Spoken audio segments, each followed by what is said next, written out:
Iniciando aqui mais um dia de arguições. Hoje é dia 20 de março de 2025 e o tema é Direito Processual Civil, dessa primeira questão. Vamos lá. Considere a seguinte situação hipotética.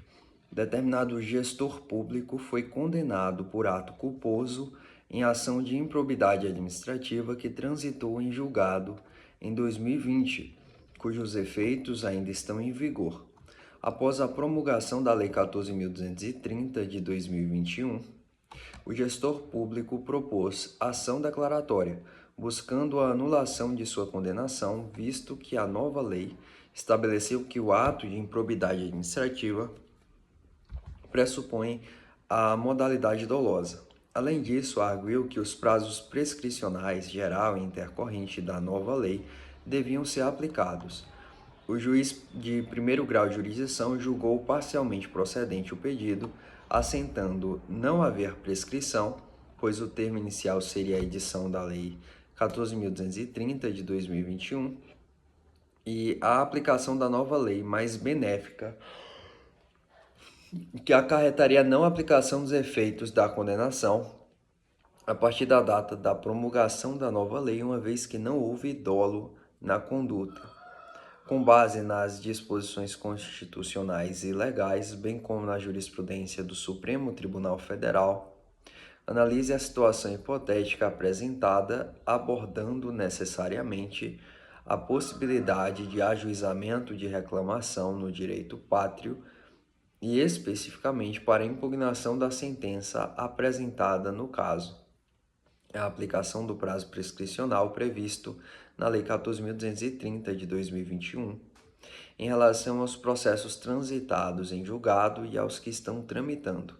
A aplicação da Lei 14.230 de 2021 em relação ao elemento subjetivo dolo, no caso apresentado com sentença transitada em julgado, e nos processos que ainda estão tramitando.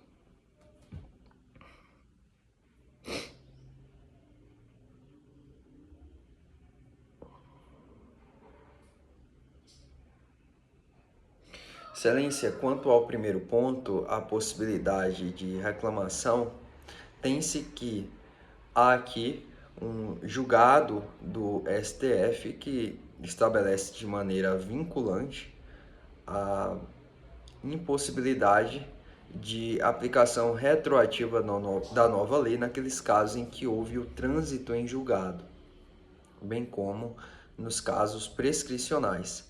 Sabendo-se então que é uma decisão vinculante do STF e que nas hipóteses de reclamação garante-se que a utilização desse instrumento processual dessa ação, para que se garanta a autoridade das decisões do Supremo Tribunal Federal, é inegável o cabimento dessa ação constitucional quanto à hipótese, na medida em que o juiz de primeiro grau ele vai de encontro à jurisprudência consolidada do STF, que inclusive disse que a hipótese culposa nas ações de improbidade é inconstitucional desde a edição da Lei de Improbidade Administrativa.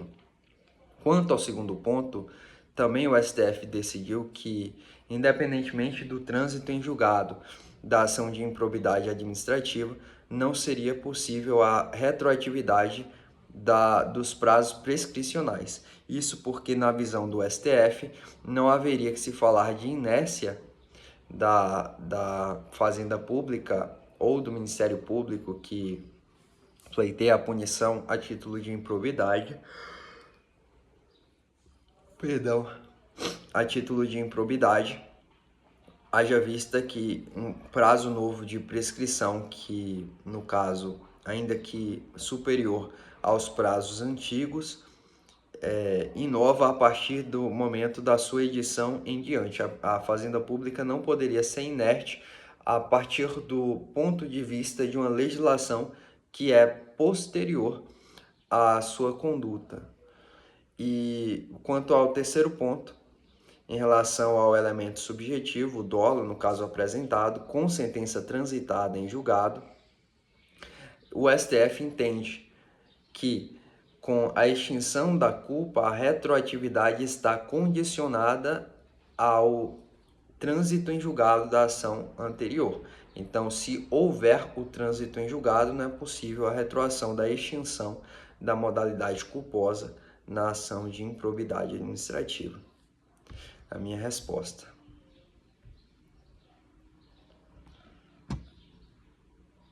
Vamos para a questão de direito tributário. As autarquias federais podem, na forma prevista no ordenamento jurídico pátrio, ser titulares de crédito de natureza tributária e não tributária, os quais podem ser objeto de cobrança na via judicial, caso não adimplidos pelos devedores de forma espontânea. A partir do fragmento de texto acima, responda de forma justificada aos seguintes questionamentos. Vamos lá. É possível a inscrição em dívida ativa dos créditos de natureza tributária e de natureza não tributária das autarquias federais? Em caso positivo, qual a motivação para a inscrição e quem é o agente ou órgão público responsável pela referida inscrição em dívida ativa? Excelência, o Código Tributário Nacional prevê que o sujeito ativo dos tributos ou da cobrança do crédito tributário é sempre uma pessoa jurídica de direito público. Sendo as autarquias uma pessoa jurídica de direito público e sendo que a inscrição em dívida ativa serve para créditos tributários ou não tributários, conforme a Lei 6.830, é inegável a possibilidade de inscrição desses créditos, havendo, evidentemente, um processo administrativo anterior à CDA, e que embasa a CDA a possibilidade de inscrição desses créditos. A motivação da inscrição é necessariamente o fato tributário ou não tributário, o fato gerador, que, uma vez ocasionado, gera o débito para o sujeito passivo e o crédito, portanto, tributário ou não tributário para a entidade autárquica. Lembrando aqui que o STF decide que empresas públicas e sociedades de economia mista não podem fazer uso do rito da execução fiscal, mas assegura esse rito às autarquias e às fundações públicas. E o órgão público responsável pela inscrição vai variar a depender do ente federativo. No caso da União, é a Fazenda Nacional. No caso das autarquias federais, existe a representação pela Procuradoria Federal e, portanto, é a Procuradoria Federal que realiza essas inscrições em dívida ativa. Quanto ao segundo ponto, questiona-se qual o posicionamento do Supremo Tribunal Federal acerca da possibilidade de protesto extrajudicial dos créditos de natureza tributária e não tributária das autarquias federais. Existe previsão legal sobre o tema? Houve uma grande celeuma acerca da possibilidade do protesto ou não. Acabou-se decidindo pela possibilidade desses protestos, haja vista princípios como a celeridade, a eficiência, a economicidade, o desafogamento do próprio poder judiciário, haja vista que a fazenda pública de todas as esferas federativas são os maiores litigantes do país, e a possibilidade do protesto extrajudicial não poderia ser visto, ou a impossibilidade, a existência do protesto judicial não pode ser visto como espécie, aqui nas palavras do STJ, de inafastabilidade da jurisdição às avessas, ou seja, na medida em que se estimula, a partir do princípio da justiça multiportas, um desafogamento do poder judiciário, essa via extrajudicial ela passa a ser não somente possível, como incentivável na visão do Supremo Tribunal Federal. quanto à previsão legal sobre o tema, foi inserido no Código Tributário Nacional expressamente, a partir de 2024, essa possibilidade, inclusive como causa de interrupção da prescrição. Qual a natureza jurídica de créditos de uma autarquia federal inscritos em dívida ativa? Esse aqui é um título executivo judicial.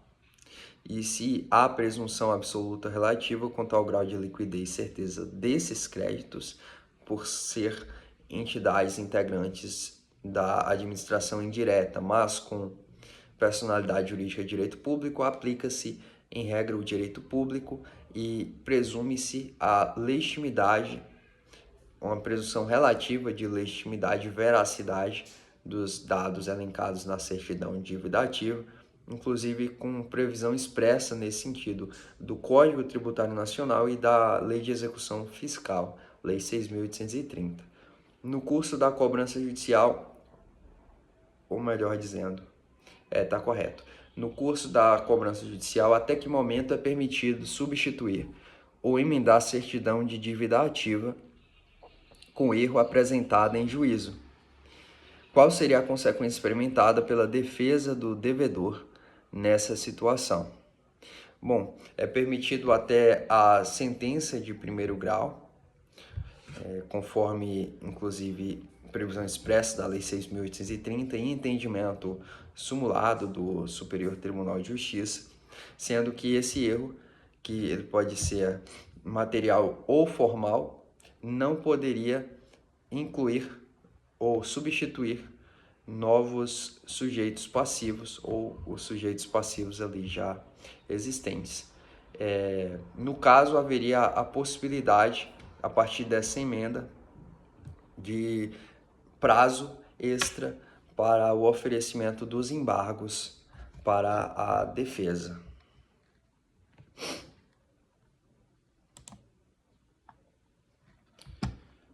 Seguimos aqui, questão de direito administrativo. Considere a seguinte situação hipotética. Determinado servidor público civil federal efetivo, cedido para ocupar cargo em comissão de secretário de Justiça em um estado da Federação, foi aposentado no cargo de origem ao completar os requisitos para a aposentadoria compulsória, nos termos do artigo 40, parágrafo 1º, inciso 2 da Constituição Federal. Após a referida aposentadoria, foi exonerado do cargo de secretário de Justiça pelo governador, sob a justificativa de que não mais poderia ser mantido no exercício do cargo em comissão, dado que fora aposentado compulsoriamente em seu cargo efetivo de origem. A partir dessa situação hipotética, responde de forma fundamentada, com base no entendimento do STJ, se a referida decisão administrativa de exoneração do cargo em comissão tem amparo legal, abordando o conceito de aposentadoria compulsória. Excelência, essa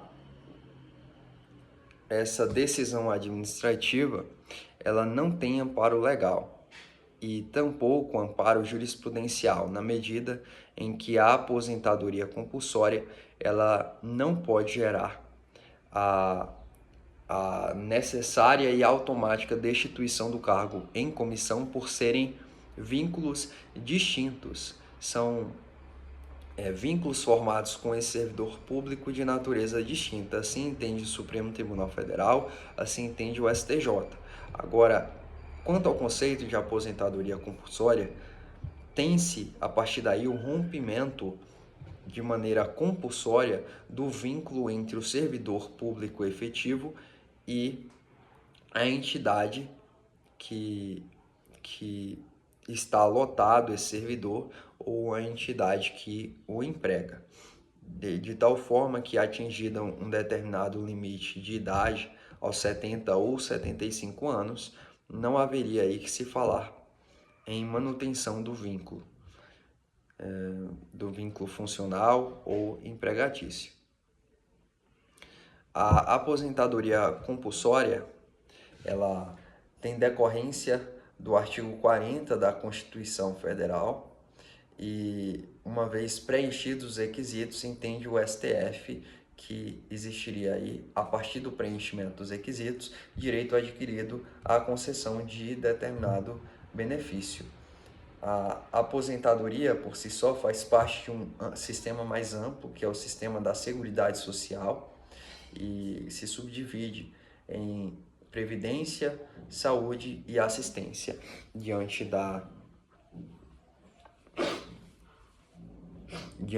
compulsoriedade da aposentadoria compulsória, há então o estabelecimento proporcional, se for o caso, dos benefícios existentes, mas aqui existe um necessário rompimento dessa função, desse vínculo funcional.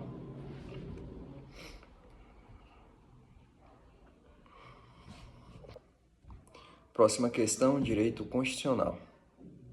A respeito do papel do Advogado-Geral da União no controle de constitucionalidade, responda de forma justificada as seguintes perguntas.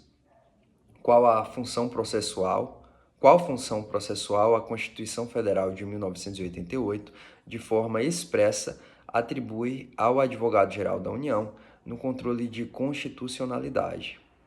Bom, a Constituição estabelece que, uma vez proposta a ação de controle concentrado de constitucionalidade no STF, o advogado da União deverá defender o ato ali impugnado. E, dessa forma, exerce uma função de advogado da legislação, por assim dizer, de forma exemplificativa ou analógica, seria uma espécie de advogado da Constituição, ou advogado da presunção de constitucionalidade das leis. Além da função a que se refere a pergunta anterior, de que outra forma o advogado-geral da União pode agir no controle concentrado de constitucionalidade perante o Supremo Tribunal Federal?